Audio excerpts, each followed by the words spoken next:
Boa tarde a todos e a todas. Queria agradecer o convite e a oportunidade de participar nesse dia, desse encontro que estou adorando. Está sendo uma delícia. Que bom passar um sábado assim, discutindo o que a gente quer para o mundo. Bom, então, meu nome é Marcela, eu faço parte da Rede Sustentabilidade. Atualmente eu estou como porta-voz estadual. Na rede a gente tem uma estrutura que tem sempre dois porta-vozes, né? Um homem e uma mulher em todas as esferas, nacional, estadual e municipal. E a rede é um partido que teve seu ato de fundação em 2013, em fevereiro de 2013, com um encontro que aconteceu em Brasília. E depois disso a gente passou 2 anos aí coletando assinaturas e esse ano a gente conseguiu nosso registro oficial como partido político perante o TSE. Eu acho que vocês acompanharam a nossa saga para conseguir as assinaturas e, enfim, Raiz vai passar por isso, já me coloquei à disposição em toda a nossa experiência, que também aprendemos muito com a experiência do pessoal, porque tivemos companheiros do pessoal que dialogaram muito com a gente no nosso processo de construção. É um processo burocrático, né, que diz muito da dificuldade que é o pluralismo político nesse país, né? Não existe interesse da nossa legislação em garantir a pluralidade partidária. É muito difícil a criação dos partidos e acaba sendo muito mais fácil para quem tem poder econômico, né? Então, enfim, contem com a minha assinatura e com tudo que eu puder contribuir para a construção de vocês, porque é saudável a gente ter grupos com essa perspectiva se organizando e encantando mais pessoas com a possibilidade da gente transformar o mundo pela política. A Rede Sustentabilidade tem esse nome, não é à toa, né? Rede foi um nome que foi escolhido muito por conta do desejo que as pessoas que estavam participando da construção do partido manifestavam durante os debates de criamos ou não criamos um partido, que é necessário repensar a forma partidária, né? A forma partidária, ela hoje tem diversas limitações para dialogar com as novas formas de organização da sociedade. E eu acho que disso resulta um grande afastamento das pessoas do modelo partidário. É difícil você convencer as pessoas a virem participar das reuniões institucionais e dos processos que são, muitas vezes, cansativos, porque eles exigem muita energia, né, para serem construídos. E a sociedade hoje ela vive de uma forma mais dinâmica, com comunicação muito mais direta, com processos de ação mais direto, muitas vezes que até respondem mais rapidamente às demandas sociais, como a gente viu no caso dos estudantes, que eles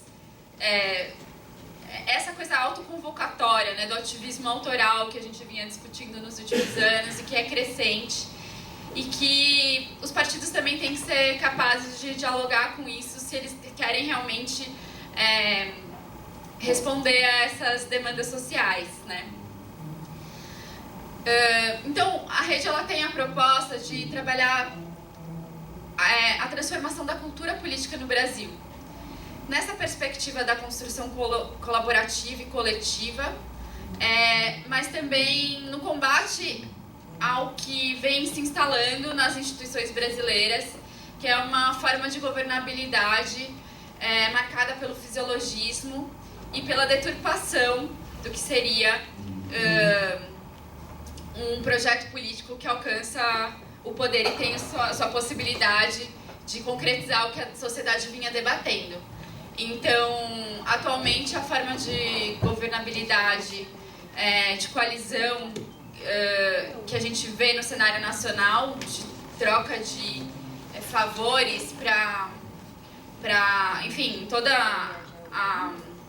o loteamento dos ministérios, tudo isso que é resultado das formas de financiamento de campanha, enfim, todos esses problemas que a gente sabe quais são, são questões que são fundamentais a gente também poder discutir e ter uma alternativa para isso, se a gente quer realmente fazer transformações no nosso modelo de desenvolvimento, no nosso próprio modelo político, né? A reforma política que a gente há tanto tempo discute e que ela não sai, não vai sair enquanto a gente não for capaz de, enfim, repensar o projeto das pessoas que a gente coloca lá, tanto no Congresso Nacional quanto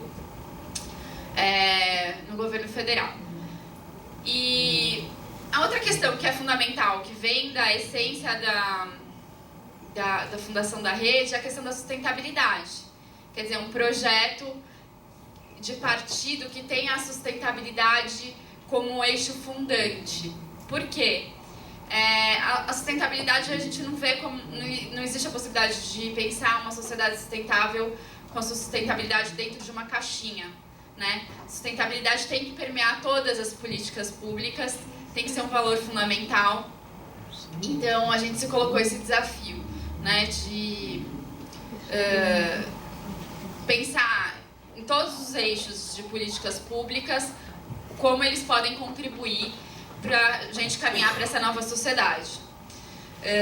Quer dizer, não é o Ministério do Meio Ambiente que vai resolver essa questão. Ou a gente pensa a sustentabilidade dentro da economia, dentro da política energética, dentro do planejamento, né? Ou a gente não vai conseguir fazer essa transição que a gente tanto almeja.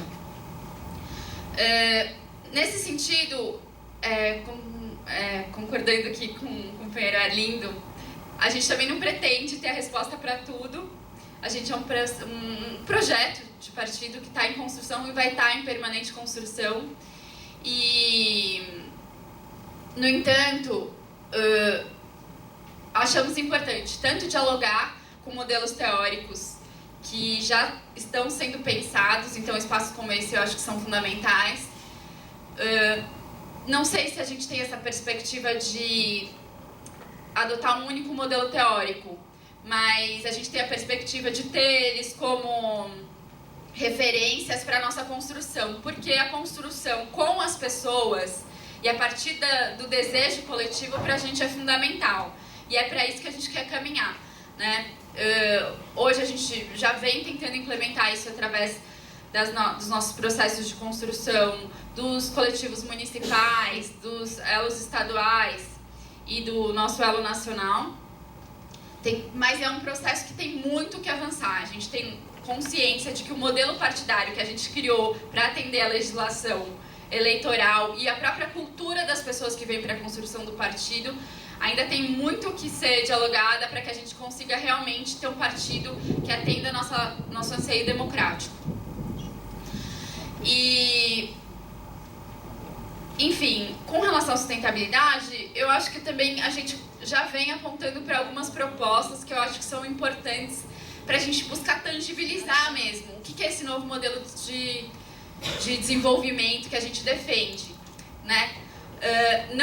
Então, no nosso manifesto, a gente tem algumas propostas que já vieram da nossa Constituição, mas que também ele não é capaz de exaurir e ele é, digamos, o delineamento de algumas diretrizes para que a gente possa, enfim, falar, olha, é disso aqui que estamos falando, mas que a gente tem muito que avançar e também trocar com o acúmulo do que os outros partidos também já avançaram nas suas conversas, discussões e processos internos para que a gente realmente chegue a um projeto capaz de dar conta dos desafios que a gente tem no Brasil, que são complexos, né?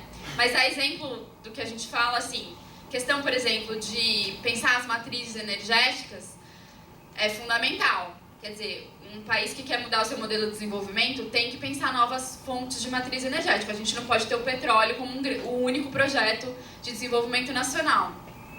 Essa é a crítica que a gente faz ao modelo de desenvolvimento atual também. Foi os últimos anos, a rede costuma dizer que foram anos importantes no processo de inclusão social. a gente reconhece que é avançar nessa perspectiva, quer dizer, precisamos construir um partido, um projeto político que caminhe para a igualdade social, mas também as políticas que foram trazidas não são suficientes para a emancipação das pessoas e para que elas realmente tenham todos os seus direitos garantidos. Então, não basta a Bolsa Família, a gente tem que ser capaz de fazer a revolução na educação, a revolução na regulação das políticas de trabalho, garantindo os direitos trabalhistas e que a gente avance e não retroceda nisso, como a gente assistiu nos últimos anos. Enfim, a gente tem retroagido em muitos direitos, né? E a questão, por exemplo, da política de mobilidade, eu acho que também é um exemplo que tangibiliza, quer dizer, uma sociedade que quer caminhar para a sustentabilidade, ela tem que ser capaz de pensar novas formas de mobilidade que sejam a valorização do transporte coletivo e dos serviços públicos em detrimento da questão dos transportes individuais e das políticas que atendem a direitos sociais, mas que têm sido resolvidas pela oferta privada. Enquanto a gente não se apropriar do serviço público, e como fizeram os estudantes nessa última aula de democracia, e enquanto a gente não for capaz de realmente orientar as decisões políticas para que eles não sejam sucateados, vai ser difícil a gente caminhar para esse projeto de sociedade que a gente quer. Enfim, só para dar alguns exemplos de questões que a gente vem discutindo na rede, nesse início de construção. E eu gostaria de ressaltar também que, para além da questão da igualdade socioeconômica e da justiça ambiental, a gente também tem essa preocupação que eu acho que o projeto ecossocialista tem que ser capaz de incorporar e ter como eixos fundamentais, que é a questão das outras formas de desigualdade, que eu já falei um pouco de manhã, né? Quer dizer, a gente tem que ser capaz de discutir o combate ao racismo, o combate às desigualdades de gênero, o respeito aos direitos dos povos indígenas, que também vem sofrendo violência sistemática e omissão por parte do Estado. E aí, assim, eu mais uma vez gostaria de falar assim, sobre a importância que eu vejo no envolvimento das mulheres na política. Realmente, eu tenho experienciado a dificuldade que é ser mulher, estar nos espaços políticos, não só pelo que eu falei da questão do tempo, de todas as atribuições que acabam sendo naturalizadas como funções da mulher, mas também pelo próprio ambiente político que tem uma tendência a ser mais masculino mesmo. Então a gente tem que ser capaz de construir ambientes políticos convidativos e acolhedores para as mulheres, assim. Então eu também faço um convite às mulheres que têm uma tendência a falar, não, eu estou fazendo a minha parte em outros lugares, eu não preciso estar na política porque eu sei que o que eu estou fazendo é importante, e a gente tem até um desprendimento com relação a ocupar espaços de poder, né? Mas eu acho que é importante que a gente venha ocupar esses espaços de poder, não do poder pelo poder, mas porque eu acho que a gente tem uma contribuição a dar pela própria experiência de vida que a gente tem, e eu acho que a política precisa disso. E, por fim, o que eu queria falar, que é uma provocação também para a gente pensar juntos, assim, que eu tenho sentido como um desafio para esse projeto político, é a questão da nossa fragmentação, da nossa dispersão. E eu acho que esse encontro, ele é muito especial, porque se a gente não for capaz de pessoas que têm projetos comuns, que têm os mesmos anseios, mesmo que estejamos em diferentes movimentos e partidos, construir esse espaço de diálogo permanente, é muito difícil que esse projeto se concretize. E eu não acredito que essas coisas elas acontecem de um dia para o outro, elas exigem trabalho, dedicação, persistência, permanência, enfim, boa vontade dos nossos partidos. E nesse sentido eu gostaria de colocar que para a rede isso aqui é muito importante. A gente quer se colocar à disposição do diálogo com os outros partidos, porque isso, tem que ser um projeto de sociedade e o envolvimento dos partidos nessa mobilização social eu venho entendendo que é fundamental. A rede é o primeiro partido que eu milito, né? Até participei por conta do meu envolvimento com a campanha da Marina desde 2010. Enfim, acabei me filiando ao PV, mas eu não tive essa militância partidária. E é a primeira vez que eu tenho investido na construção de um partido. Mas eu acredito que esse projeto é um projeto suprapartidário, né? Os partidos são importantes porque eles têm estrutura, eles têm a possibilidade de aproximar a política do dia a dia das pessoas, de ser espaços de construção, mas todos eles são importantes, né? Com suas diferentes perspectivas e contribuições. E eu acho que o Brasil está carente dessa resposta de uma nova proposta de política para o país, né? Por mais que nossos partidos participem de eleições, tragam discursos, eu acho que a gente tem que consolidar e tangibilizar mesmo o que é esse novo modelo de desenvolvimento que a gente está propondo e qual é a nossa plataforma comum. Enfim, esse é o desafio que eu me coloco, é por isso que eu me coloquei na política. Eu não estou dizendo que a gente tem a resposta para isso, mas a gente tem esse desejo, e a minha visão é que tem que ser nesse rumo, sabe? E não é para um futuro muito distante, e também não é uma coisa que vai se esgotar com uma primeira proposta. Eu acho que a construção é permanente, tem que ser democrática, tem que envolver o máximo de pessoas possíveis, mas a gente tem que começar a ser capaz de falar, olha, isso aqui é prioridade, isso aqui é um consenso que a gente consegue chegar no momento, é até aqui que a gente consegue caminhar, mas dá alguns passos à frente, né? E, enfim, é isso. São algumas questões que eu me coloco. Tá bom? Muito obrigada.